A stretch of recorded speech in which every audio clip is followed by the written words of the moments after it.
church to become more welcoming of other races and of other religions. How many Indigenous people are Orthodox in our parishes? Did everybody hear that? To become more welcoming. Become more welcoming of other races and of other religions. And an example also was given of, how great it was that Father John used that little story and held it up to us today. That kind of respect and embracing of who other people are, and then welcoming them into our midst, and maybe they'll know God that way. And then one other thing, more outreach to local people in our communities, to the poor, to the needy. Okay, more local outreach, which is in fact the theme for our few days together. Thank you, Team 4. Team 3. The one that we brought up was another auxiliary bishop for our diocese, in terms of hopes, and a wholesome monastic center, a monastic community monastery for the church. And then the one for the assemblies, if I could just say, is to have an encounter. And by 2016, that we actually have an assembly gathering together with some of the other Orthodox churches in Canada. 2016, have a gathering to build on the team behind you. Were you listening to them? Is that what Team 2. True tithing. And this means not only all parishes, which I think was the message Nikita was trying to deliver, but also the people in the parishes. If the people actually tithe, parishes have way more money, and so do the dioceses, and on and on. So. Can I just stop you for a second? I think it was one thing I wanted to reinforce and build on. This conversation that we're having at a diocesan level is the same conversation that needs to go on at the parish level, and probably right down to individuals within the parish. So thank you for raising that. Actually, a little aside, I noticed this morning, I think a year ago we had the Archdiocese Council in Edmonton. Was it a year ago or 2 years ago? Whatever, I was kind of pushing Bishop Seraphin to encourage he and the priest to talk more about tithing, and he says we can't do that because we're the benefactors of the money. And today he was doing it, so we're going somewhere. Another one we talked about was, I guess it's sort of related to what has been said, is the parishes need to live and act more as a family, more of a community spirit kind of thing. So it's a little bit like accepting other religions and cultures, but it's also just accepting each other as real people. Okay, Team 1, what does that leave you with? Work. And also not just coming from the top down, but from grassroots up. And the other was ministering to the youth. Yeah. And their participation. And participation. Their participation in particular. Increase in the plenary, or okay. I saw a hand, David. Yes, one that didn't get mentioned is more clergy. I mean, many parishes that are at a stage where they need, their rector is retiring or needs to retire, and need new rectors. And then related to that is more clergy education in Canada and the finances to do it and all that. So more clergy and more clergy education within Canada and the finances to support it. Yeah.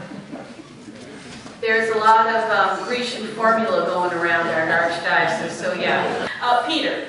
2 more points that we had on our list. One was Model Assembly of the Orthodox Church in Canada.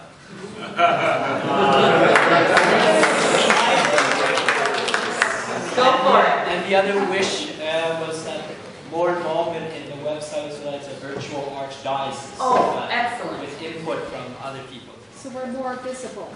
A more visible presence, electronically, virtually, and really, and in unity. Ooh, that could be a theme. That's good. I like that. Diane. What was mentioned in our group several times by several people was the need for more English parishes, and that doesn't guarantee that your children are going to be Orthodox when they grow up, but it does guarantee that you can look like a Christian teaching, gospel preaching church to other people. They're not coming in and saying, you're speaking in another language, I don't know what you're saying, all of a sudden.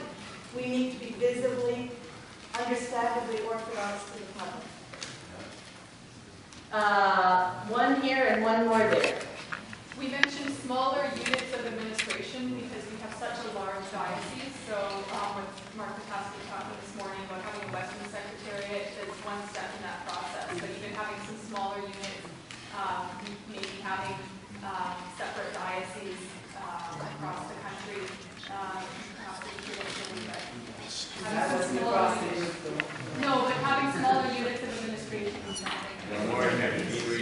I think more effective deaneries could be in terms of the next couple of assemblies. Exactly. Yeah, sort of a concrete. And one more, Lorraine? Sort of builds on some things that have been said. What Father Anthony put forward was more indigenization of the church, so that we're not just putting on this Orthodox. He said it. and then another part of that, of course, would be to really know the saints by praying to them. And our other father said that. And how do we get to know them? By praying to them and by recognizing their feast days, maybe celebrating a liturgy on their feast days, not just more services, but to connect with them and to know them. Complacency and apathy, just secular attitude. Secular attitude. One at the back. Yeah. Yes, I'm sorry, I don't know your name. To me, it comes down to finances. Because if you have money, you can educate priests, you can send them to seminary. If you have money, you can put up education programs. And that's one of the part of the problem with our rural parishes. We need educated people that understand the bigger picture to come and explain it to us. And if we do it amongst ourselves, we don't carry the same authority.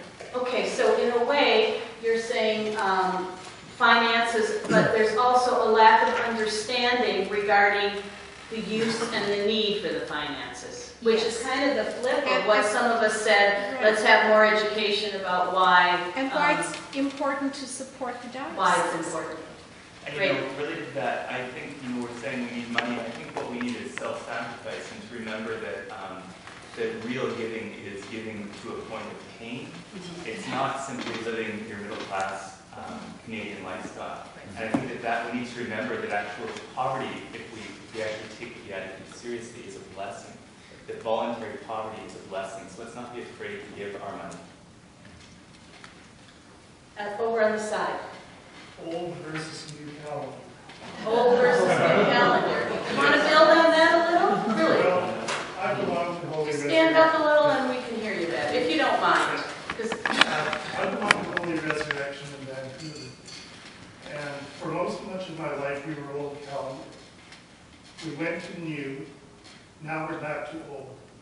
To me, it's nonsense. I think we should have stayed with the new calendar for consistency and to be sensitive. And I think it has caused a lot of problems. I think it's caused more problems than it's solved.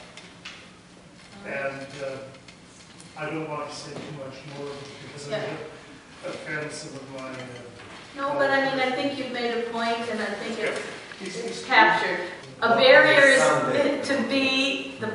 is that we're not Orthodox 7 days a week. We're only Orthodox Sunday. According to the old calendar.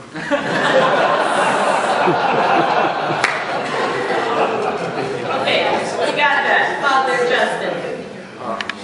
Isolation, and I don't mean just isolation geographically, but isolation due to an insular mentality within our parishes where we don't think about other parishes or nurture connections to them. Did everybody hear that? Just stand up, Father, because I think that's... I'm sorry.